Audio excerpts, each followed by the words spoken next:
Hello बच्चों, आज हम लोग अभाज्य संख्या के बारे में जानेंगे जिन्हें हम प्राइम नंबर्स भी कहते हैं। ठीक है ना।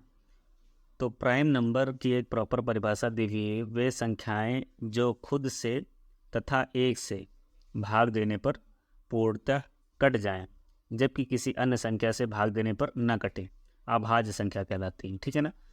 वे संख्याएं जो खुद से भाग देने पर कटनी चाहिए, ठीक है, और एक से भाग देने पर कटनी चाहिए। मतलब यहाँ पर ऐसा है कि वो जो नंबर होगा अभाज्य तभी होगा जब वो खुद से कटेगा और एक से कटेगा, तभी वो अभाज्य कहलाएगा।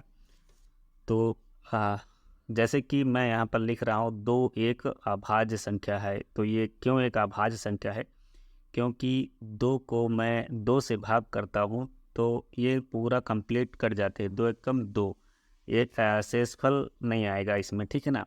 और अगर दो को ही मैं एक से भाग करूँगा तब भी ये एक दूना दो, दो बार में कट जाएगा, यहाँ पर भी शेषफल नहीं आएगा। तो दो को देख लिया आपने कि दो जो है खुद से कट रहा है और एक से कट रहा है और किसी संख्या से नहीं कट रहा है। ठीक है। तो ये दो जो है अभाज्य संख्या हो गई। ऐसे ही अगर हम तीन को देखते हैं, तीन भी एक अभाज्य संख्या है। तीन एक अभाज्य संख्या कैसे है? जब हम तीन को तीन से भाग करते हैं तो तीन एकम तीन, ये कंप्लीट कट कट रहा है यहाँ पर। ठीक है ना। शेषफल जीरो आएगा। और अगर हम तीन को ही एक से भाग करेंगे तो एक तिया तीन, यहाँ पर भी ये पूरा कैंसिल हो रहा है।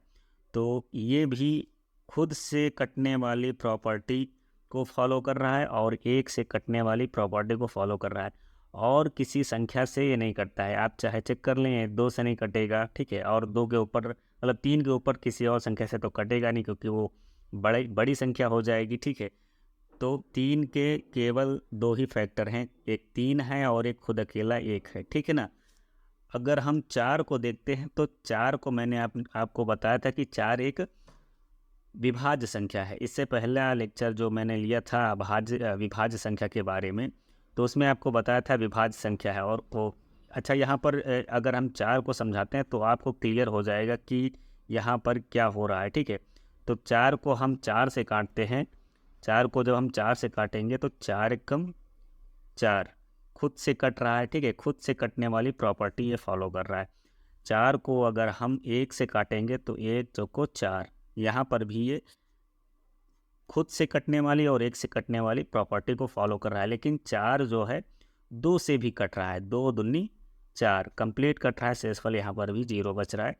तो आपने देखा कि यहाँ पर चार के तीन फैक्टर हो गए, एक हुआ एक हुआ दो और एक हुआ चार। मतलब चार जो है इन तीनों से कट रहा है। ठीक है। लेकिन जो विभाज्य होंगी लेकिन जो अभाज्य संख्या होंगी वो खुद से कटेंगी। मतलब जैसे कि दो एक विभाज्य संख्या है तो वो दो से कट रही है, और दो एक अभाज्य संख्या है तो वो दो से कट रही है और वो एक से कट रही है। ठीक है। ऐसे ही अगर तीन एक अभाज्य संख्या है तो वो तीन से कटेगी और एक से कटेगी। ठीक है।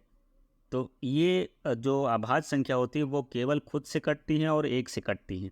लेकिन विभाज्य जो है खुद से कटेंगी, एक से कटेंगी और किसी और संख्या से भी कटेंगी, तभी वो विभाज्य कहलाती है। ठीक है ना।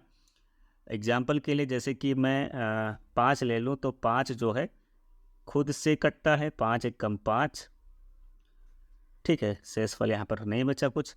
अब पाँच को अगर हम एक से भाग देते हैं तो एक पच्चे पाँच। ठीक है। यहाँ पर भी कोई शेषफल नहीं बचा। अब अगर हम पाँच को किसी और संख्या से भाग देने जाएंगे तो ऐसी कोई संख्या नहीं मिलेगी जो पाँच को भाग कर सके कंप्लीट, मतलब शेषफल जीरो आ जाए। ठीक है ना। तो ये हो गई अभाज्य संख्या की परिभाषा और इनके कुछ एग्जाम्पल्स।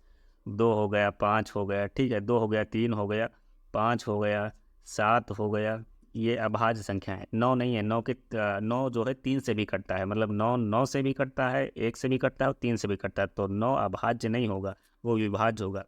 ग्यारह हो गया, तेरह हो गया, ठीक है, सत्रह हो गया, उन्नीस हो गया, इक्कीस भी नहीं होगा, तेईस होगा। ठीक है ना। इक्कीस क्यों नहीं होगा? इक्कीस को चेक कर लेते हैं, वो एक विषम संख्या है, लेकिन अभाज्य नहीं है। ठीक है। इक्कीस जो है तीन से भी कटता है, तीन सत्ते इक्कीस, और सात से भी कटता है। समझ में आ रहा है ना। तो इक्कीस भी नहीं होगा, तेईस होगा, फिर 29 होगा। समझ में आ रहा है? तो आप लोगों को ये अभाज्य संख्या के बारे में मैंने पूरी जानकारी दे दी है। आई होप आप लोगों को ये वीडियो और लेक्चर पसंद आया होगा। आप लोग इस वीडियो को लाइक करें और चैनल को सब्सक्राइब करें, जिससे कि हम आगे आने वाले टाइम में 10th का सिलेबस स्टार्ट करने वाले हैं। तो उसके लिए आप लोग पहले से अवेयर रहें और इस चैनल को सब्सक्राइब करके रख लें, जिससे कि आगे आने वाली सभी वीडियोज़ आप तक आसानी से पहुंच जाएं। ठीक है।